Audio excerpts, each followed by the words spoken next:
의사가 끝난 지도 오래되었어요. 이제 서바이벌 성애자들이 있단 말이에요. 네. 또 다른 서바이벌 없나 이렇게 찾아 헤매실 분들을 위해서 서바이벌을 하나 가져왔습니다. 오호. 네. 스트릿 우먼 파이터, 수우파, 뭐 스걸파, 스맨파 이렇게 그 스파 시리즈가 휩쓸지 않았습니까? 거기에서 이제 또 다른 시리즈 스테파라고 스테이지 파이터라는 이제 예능이 요새 하고 있거든요. 스트리트 우먼 파이터 그쪽은 스트릿 댄스 계열이었잖아요. 이번에 네. 스테이지 파이터는 순수 무용 쪽에 현대 무용, 한국 무용, 발레 세 장르의 남자 무용수들을 데리고 하는 서바이벌 예능인데 굉장히 재밌게 보고 있습니다. 아예 그 시리즈 중에 하나로 나온 건가요? 네, 같은 연출자로 알고 있어요. 네. 올해 9월 24일 엠넷에서 처음 방영을 했고요. 지금 현재 5회까지 나온 따끈따끈한 예능입니다. 아니 근데 인기가 있나요? 저 처음 들어요. 저는 네, 다들 친구한테 한번 그러더라. 들었어요. 친구가 진짜? 좋아한다고. 네, 그 보는 사람들이 있기는 네, 하는구나. 보는 사람들이 있긴 네, 했어요. 정말 주변에 아무도 보지 않고 저 혼자 보는 조용히 밀고 근데 요새 있는. 약간 그런 예능 프로들이 너무 많아서 이게 하나 이렇게 흑백요리처럼 확 뜨지 않는 이상은 잘 모르는 것 같기도 해요. 장르가 장르다 보니까 네. 이제 처음 예능 시작은 각 장르별로 피지컬 테크닉 오디션을 하는 걸로 시작을 하는데요. 장르별로 각각 진행을 하거든요. 그래서 초반에는 각 장르 사람들이 마주칠 일이 없어요. 그래서 발레 따로, 현대무용 따로, 한국무용 따로 이렇게 하는데 대기실 같은 데 입장을 하나둘씩 하게 되는데 발레 같은 경우는 A조부터 D조까지 붙어있는 판넬 같은 데 있어요. 거기에 4명씩 들어갈 수 있는데 거기에 자기 이름표를 이렇게 붙이는 거예요. 그래서 자기가 들어가고 싶은 리스트에 들어가서 이제 그 사람들 4명끼리 같이 오디션을 보게 되거든요. 그러니까 총 16명이죠. 그래서 그러면 자기가 선택을 하는 네, 거예요? 자기가 그 입장을 하고, 그러니까 처음 사람은 이제 아무것도 없는 거에서 A조, B조 이런 식으로 하고요. 첫 번째 입장자는 그냥 완전 비어 있는 네. 거기에다가 이제 이름을 이렇게 넣겠죠. 그럼 이제 그 다음부터는 이제 이 사람 이름을 보게 되는 거잖아요. 근데 네. 좁은 한국 아닙니까? 근데 거기에서 발레 장르면 얼마나 더 또 좁지. 다 뭐 아는 사이. 학교 선후배고 학교가 다르더라도 콩쿨에서 만나고 뭐 이런 사람들이잖아요. 그러니까 여기 A조에 누가 있네? 막 그러면 자기 뭐 B조로 간다던가 아니면 할만하네 하면 같이 뭐 붙여본다던가 뭐 이런 식으로 이름을 해가지고 이제 각 조에 4명씩 해서 A부터 D조 16명이 같이 피지컬 테크닉 오디션을 보게 되는데요.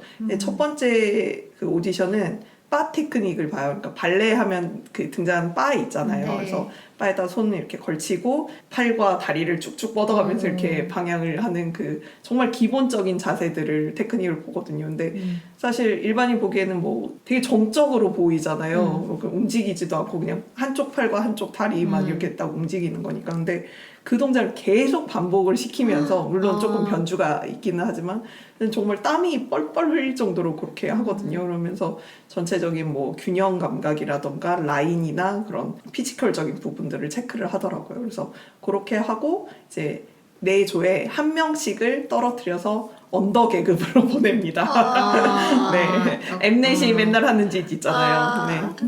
그리고 이제 센터 테크닉이라고 해가지고 우리가 발레에서 뭐 볼 수 있는 뭐 회전을 한다던가 점프를 뛴다던가 그런 동작들을 이제 또 다 같이 한번 보고 거기에서 또 1명을 떨구고 뭐 세컨드 계급을 주고 이런 식으로 해가지고 총 3라운드를 진행을 해가지고 이제 계급을 결정을 해가지고 퍼스트, 세컨드, 언더 이렇게 결정을 해요. 3계급이에요? 네, 3계급으로 이렇게 진행을 합니다. 그래서 그 퍼스트, 세컨드, 언더로 우리가 흔히 이제 공연을 생각하면은 주연, 조역, 군무 뭐 이렇게 생각을 해주시면 될 것 같고요. 언더 계급이 보통 군무를 맡고 세컨 계급이 조연 계급을 맡고 퍼스트는 주연 계급으로. 그래서 계급 나누는 걸 너무 좋아해가지고 그렇게 나누고 또 어떤 미션이 있으면 거기에서 또 올라가기도 하고 떨어지기도 하고 막 그러면서 그런 것들을 계속 하더라고요. 근데 처음 시작을 발레로 해가지고 되게 좋았던 게 발레는 좀 딱 고정된 그 테크닉이나 그런 것들이 있잖아요. 이 자세에서는 어떻게 행동을 해야 되고 손끝부터 발끝까지 이제 지정되는 그런 자세들이 있는데 뭐 서바이벌이니까 심사 기준이 있어야 되잖아요. 그래서 이 동작은 어떻게 해야 되는데 뭐 이런 식으로 코치들이 얘기를 해주면 이제 저희 같은 알못들이 보면서 저게 저 동작의 이름은 이거고 저 동작을 할 때는 뭐 점프를 할 때 뒷발이 이렇게 펴져야 되고 뭐 아니면 높이 뛰는 게 아니고 멀리 뛰는 게 중요하고 이런 것들을 이제 알게 되니까 처음을 발레로 시작하면서 이제 이런 프로구나라고 알게 되는 게 되게 좋았는데 현대무용하고 한국무용이 그 초반이 조금 아쉬웠었어요. 그러니까 거기는 그렇게 확 정해진 테크닉 같은 건 없는 것 같더라고요. 딱 기준이 되는 정석이 있는 게 아닐까. 그래가지고 물론 거기도 기술적인 부분들이 다 많은데 오히려 너무 다양하다 보니까 자기가 할 수 있는 기술이 있고 할 수 없는 기술이 있고 뭐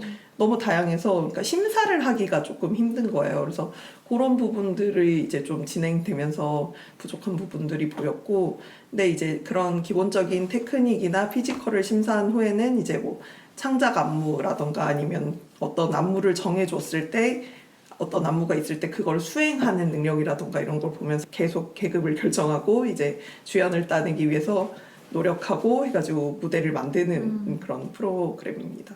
처음엔 이제 장르가 각각 이렇게 있어서 섞이는 일이 없는데 이제 5화부터는 이제 슬슬 섞여서 이제 같이 대결을 하게 되거든요. 그래서 똑같은 소재를 가지고 언더 계급에서는 뭐 한국무용과 현대무용과 발레가 그 언더끼리 뭉쳐요. 그래서 언더가 뭉쳐가지고 그 장르가 선택이 되는 거예요. 그래서 자기 장르에서 창작을 해가지고 그 구모를 완벽하게 하면 그 언더 계급만 좀 더 영상을 찍을 때 포커스를 준다든지 뭐 그런 걸 하고, 아니면 퍼스트 계급은 아예 섞여가지고 가장 창작 표현을 잘한 사람들로 주역을 준다든지 이런 식으로 장르를 섞게 됩니다. 그렇게 이제 발레, 현대무용, 한국무용 나눠 놓으니까 그 각각의 특색들이 좀 보이는데 발레들은 약간 정말 곱게 자란 엘리트 왕자님 이렇게 그런 느낌이고 현대무용은 약간 그 남자 스타일, 남성적인 스타일이고 한국무용은 각각의 개성들이 되게 뛰어나요. 그래서 저는 사실 댄싱 라인으로 이런 순수 무용을 처음 알게 됐는데 물론 그 전에도 발레 공연 같은 거 몇 번 보기는 했어도 그렇게 관심 있는 분야는 아니었었거든요. 근데 댄싱 라인 보면서 발레가 저런 매력이, 현대무용이 저런 매력이면서 저런 동작이나 현대무용에서 쓰는 저런 표현력이나 몸짓이나 되게 좋다라고 해서 현대무용에 좀 반했었는데 이번에 이렇게 보고 났더니 한국무용이 너무 눈에 들어오는 거예요. 그래서 그래요? 네, 댄싱 라인도 원부터 한국무용이 등장을 하긴 했는데 처음 등장은 이렇게 좀 그 전통적인 춤사위 같은 게 되게 멋있는데 동작들이 반복이 되니까 조금 약간 한계점이 보인다라는 생각을 했었거든요. 저거밖에 없나?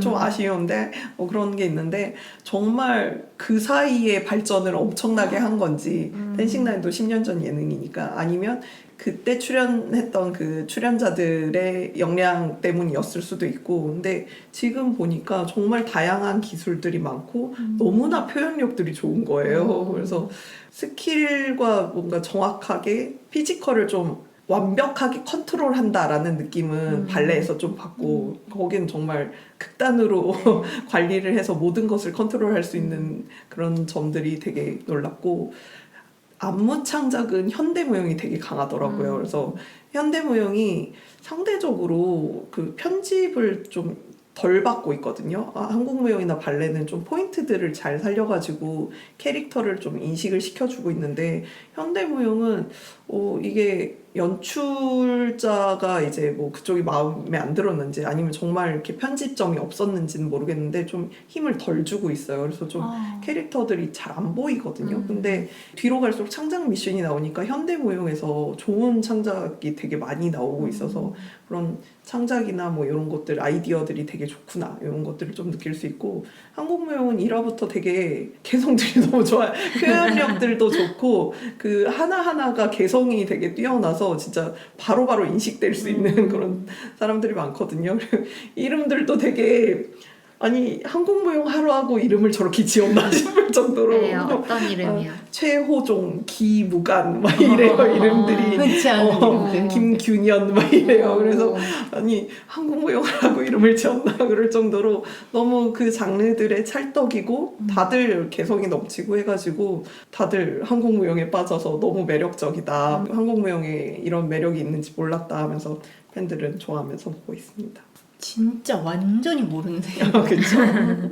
약간 팬텀싱어를 처음 봤을 때 그런 느낌이죠. 네. 이 설명을 듣는데 약간 생각이 났어요. 그때 정말 성악 계열에 대해서 성악 세계에 대해서 아예 모르는 상태에서 딱 팬텀싱어 보면서 빠져들었었는데 이 무용이라는 세계가 정말 멀게 느껴지지만 이걸 보면은 좀 가까워지지 않을까 하는 맞아요. 생각이 드네요. 그 가장 큰 장점이 서바이벌이다 보니까 아까도 말씀드렸듯이 기준을 알게 되잖아요. 심사를 네. 받게 되고 기준을 알게 돼서 그리고 똑같은 모습, 비슷한 모습들을 여러 부분 보고 저희가 이제 판단을 해야 되니까 아 이런 거는 전체적으로 이런 부분이 중요하구나. 뭐 이 사람이 표현력이 더 좋구나. 뭐 이런 식으로 좀 보이게 되더라고요. 그래서 생소한 장르를 이렇게 가볍게 서바이벌 예능으로 보는 게 전 좀 좋은 것 같아요. 그래서 뭐 팬텀싱어도 좋아했고 댄싱라인도 좋아했고 뭐 예전에 현대 미술 작품 서바이벌도 있었거든요. 그런 것도 본 적도 있었어요? 있고, 네, 네, 좀 좋아합니다. 이런 걸. 그러면 주제를 주고 그림을 그려서 네, 근데 그림이라기보다는 약간 설치 미술 쪽, 그러니까 통합적인 거였어요. 그림도 있고, 그냥 설치 미술도 있고, 그래서 이런 뭐라고 해야 되죠? 생소한 소재 이런 예능을 좀 계속 만들어주면 좋을 것 같아요. 정말 서바이벌이랑 온갖 데 다 그럼요. 붙일 수 있군요. 무궁무진하다. 네, 진짜. 그래서 아 진짜 여러분도 한번 봐주셨나? 여러분들 최호정님의 영상을 꼭 보셔야 되고요. 최애가 최호정님인가요? 아, 네, 최호종 시들을 무용수가 좋아한다. 아 그러네.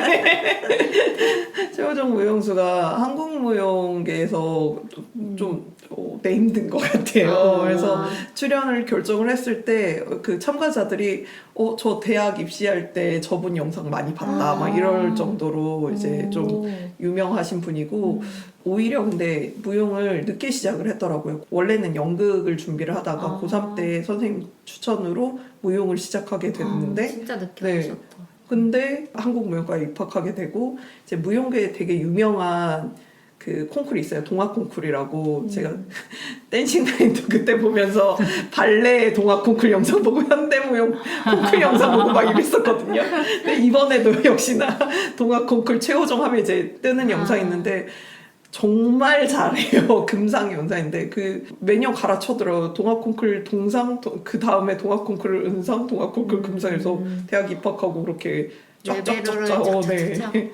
굉장히 늦게 시작했는데도 그런 게 바로 재능러인가 그런가 봐요. 근데 정말 표현력이나 발상이 되게 좋습니다. 근데 이제 막 너무 좋다고 이야기만 하고 있는데 좀 문제점이 있기는 있어요. 이렇게 엠넷 예능에 그 맨날 보이는 그런 거 있잖아요. 아직도? 궁예 자막 같은 거. 이거는 엠넷 예능뿐만이 아니고 한국 예능에서 그 무한도전부터 나타나는 그 출연자의 심리를 궁예하여 막 이렇게 뭐 이 사람이 심각하지도 않았는데 심각 뭐 이런 식으로 쓴다던가 당황 뭐 이런 식으로 쓴다던가 그런 자막들. 특히 제가 직전에 흑백 요리사를 보고 왔단 말이에요. 그러면 그 넷플릭스 예능에서 보는 그 깔끔함 있잖아요. 그렇죠. 쓸데없는 자막 없고 괜히 막 여러 번 리플레이 안 시키고 그런 부분들이 엠넷 예능에는 그대로 있습니다. 아직도 네, 그렇구나. 좀 정말 좀 약간 촌스러운 그런 연출이 있고 그리고 그마저도 이 알바를 맡겼나 싶을 정도로 그 실수가 한두 군데가 아니에요. 그러니까 막 예를 들어서 그 출연자 얼굴 옆에 당황 이렇게 글씨가 나와야 되면 황자만 있어요. 아 진짜? 네, 황자만 있고 우와. 그리고 막 이렇게 뭐 출연진이 뭐 계급이 이동이 됐어요. 뭐 A와 B가 C로 이동됐다. 그거를 편집을 맡기려고 이렇게 표시를 해주세요라고 하면 이제 예능 자막으로 바꿔서 나가야 될 건데 그걸 이제 굴림체로 그냥 이렇게 있는 거예요. 그 자막 들어가기 전에 그런 게 원본이 그대로 들어가고 그래서 좀 그거 완전 심각하다. 저 진짜 그런 거 잘 눈치 못 채는데 그런 게 몇 개 한 세네 개 보일 정도로 이거 이상한데 싶을 정도로 막한 거예요. 안 그래도 이제 촌스러운 연출인데 그런 그 성의 없음까지 있어가지고 그런 부분들이 좀 안 좋고요. 그리고 방영 시간이 길어요. 2시간을 하더라고요. 한 번에? 네, 한 번에. 그래서 좀 초반에는 길다. 좀 재밌었던 부분은 되게 집중해서 봤는데 4화인가쯤은 조금 전 굉장히 많이 넘겨가면서 스킵하면서 봤거든요. 그래서 쓸데없는 부분들, 그러니까 약간 그 연출 이야기이기도 한데 이 연출의 의도가 타이틀이 몸으로 싸우는 잔혹한 계급 전쟁 스테이지 파이터거든요. 근데 너무 진짜. 그 서브 타이틀 좀 네. 너무 좀 구림입니다. 저는 그 계급에 집착하는 그 요새 예능 세태가 너무 마음에 안 드는데 저는 이게 문제가 기생충과 오징어 게임 때문이라고 생각하거든요. 그러니까 기생충과 오징어 게임이 인정을 너무 잘 받은 거야. 그러면서 이게 어떻게 이제 인정을 받고 인기를 끌었나 분석하는 와중에 그 요소가 사회적인 계급을 잘 드러내면서 그런 걸 은연중에 포함했기 때문에 그게 인기를 끌었다 이런 분석을 그냥 뭐 해석 없이 그대로 받아들인 거지. 그래서 계급 그 두 글자에 꽂힌 거야. 그래서 흑백 요리사도 계급 그러니까요. 흑백 요리사도 그렇게 백수저 흑수저 막 이렇게 한 것도 그렇고 여기서도 그렇고 물론 서바이벌이 예전에도 뭐 프로듀스 101 같이 뭐 A반 B반 C반 이렇게 우열을 가리긴 했는데 이렇게 계급 수저 뭐 이런 식으로 그런 쪽을 부각을 시키는 건 그런 영향이 있지 않았을까라고 생각을 하고 이건 너무 그 인기 있었던 요소를 단순하게 해석해서 그 워딩 자체만 이렇게 가져온 실패한 분석이라고 생각을 하고요. 이런 거에 좀 목숨 좀 안 걸었으면 좋겠고 그래서 그 퍼스트, 세컨, 언더 나눠서 그 막 계급 나눠지는 거 누구는 강등되었습니다. 누구는 올라갔습니다. 거기에 너무 공을 들여요. 진짜 그 부분을 거의 다 스킵을 했거든요. 저는 관심도 없고 그런 부분들이 너무 재미없는데 근데 하나 다행인 거는 출연자들이 멘탈이 세더라고요. 그래서 그런 거에 막 서바이벌 나오면 막 그 떨어지면 충격받고 울고 막 이런 장면들이 전혀 없고 예술을 어떻게 그렇게 평가하고 막 이래 취향의 문제지 이렇게 할 수 있지만 사실 오히려 순수 예술이 정말 만약에 예중 예고 예대 뭐 이렇게 콩쿨까지 하면은 정말 끊임없이 평가받고 신랄한 평을 듣고 막 이런 샅샅이 해부되는 그런 거를 많이 겪어본 사람들이잖아요. 그래서 멘탈들이 세서 뭐 강등되더라도 다음에 뭐 더 열심히 해야죠. 그러면서 멋있다. 아니면 뭐 그 사람마다 평가 기준은 다를 수 있으니까 저는 뭐 제 춤을 춰야죠. 뭐 이런 멘탈 강한 점을 보여줘서 너무 좋았고 그래서 오히려 그 출연자들 매력으로 끌고 가는 예능이고요. 그 3, 4화쯤 제가 그 재미없어서 막 스킵했다고 했잖아요. 그래서 그때 제가 한 11시쯤 막 스킵하면서 보고 이제 잘까 하다가 했는데 유튜브에 출연자들 개인 영상들이 뜬 거예요. 근데 아직 본방에는 나오지는 않았는데 4가지 주제, 뭐 악몽, 질주, 중독, 구원 4가지 주제를 창작 안무들을 다 했더라고요. 개인별로. 그래서 그 주제별로 가장 많은 조회수와 좋아요를 기록한 사람이 뭐 그 주제에서 퍼스트를 따는 그런 미션일 것 같은데 그래서 그 영상이 올라온 걸 보고 유명한 사람 몇 명만 보고 잘까 했는데 보는 것마다 좋은 거예요. 그래서 본방은 오히려 스킵을 다 했는데 그날 밤 그 수십 명 거를 다 보고 잤어요. 개인 영상들을. 네, 물론 별로여서 중간에 끄는 영상들도 있기는 하지만 정말 와 이걸 이렇게 표현했어? 와 이 거지 같은 음악을 이렇게 표현했어? 싶은 것들이 있는데 또 단점 중에 하나가 나 이거를 추천하려고 온 건지 깔려고 온 건지 모르겠네. 그 엠넷이 수우파 처음에 헤이마마가 잘 된 후로 계속 자체 음원 쓰려고 하거든요. 근데 아무래도 검증된 음악들보다 이번에 새로 창작된 음악이 더 좋을 확률이 그렇게 높지는 않지 않습니까? 네. 근데 계속 그 자체 음원에 대한 미련을 못 버려가지고 자체 음원에 좀 아니 이 노래에 어떻게 발레를 쳐 싶은 거랑 노래 자체가 별로인 거랑 이런 것들이 계속 섞여 있어가지고 참 안타깝고 제가 아까 말씀드렸던 최호정님 영상 보고 이제 다른 글에서 아 최호정 지탄받아야 된다 이렇게 묻혀야 할 음악을 계속 살리고 있냐 이런 글도 있었거든요. 그래서 그런 부분들 뭐 되게 별로인 음악들도 그 순간만은 귀에 이렇게 꽂히게 만드는 그런 동작의 힘 뭐 그래서 진짜 여러분들이 꼭 한번 보셨으면 좋겠는데 너무 길어. 출연진들의 역량을 제작진이 못 받쳐주네요. 그렇습니다. 아, 너무 안타깝다. 너무 그러게 진짜. 엠넷이 사실은 한때 그 예능의 탑에 있다가 지금은 엄청 밀렸잖아요. 그렇죠. 넷플 아니면 차라리 JTBC 아니면 TVN TVN. 이런 쪽으로 많이 가니까 엠넷에서 하는 예능 이야기 들은 지 되게 오래된 것 같아요. 근데 그러면 쇄신의 노력을 해야 되는데 맞아. 그러지 못하고 답습을 하고 있군요. 너무 안타깝다. 그러게 잘 만들었으면 재밌을 것 같은데. 그럼에도 재밌습니다. 아, 그거는 네. 출연하는 사람들이 워낙 좋아서 소재가 좋아서 근데 왠지 본방은 안 보고 짤만. 보면 유튜브만 볼 것 같은데요. 같아. 아니 근데 느낌이. 나중에 짤을 보시더라도 네. 일단 캐릭터 구축을 하셔야 되지 않겠습니까? 캐릭터 구축은 짤로는 할 수가 없어요. 1, 2회까지만이라도 보시고 네, 뭐 짤로 달리시던지 이러는 게. 엠넷 거면 어디서? 티빙에서 네, 티빙에 스트리밍 있어요? 하고 있습니다. 그리고 화요일 10시에 본방하고요. 그렇게 시작해서 짤만 많이 봐도 사실 현대무용이나 막 그렇게 대중적인 인기가 있는 장르는 아니잖아요. 네. 그래서 그 무용수 분들은 되게 좋을 것 같아요. 그럼요. 네. 저는 사실 한국 무용하면 여자분들이 하는 그것만 생각이 나지 왠지 남자분들이 한국 무용 어떻게 하지라는 지금 머리에 그림이 안 그려지거든요. 나도 발레는 남자 발레 알 것 맞아요. 같아.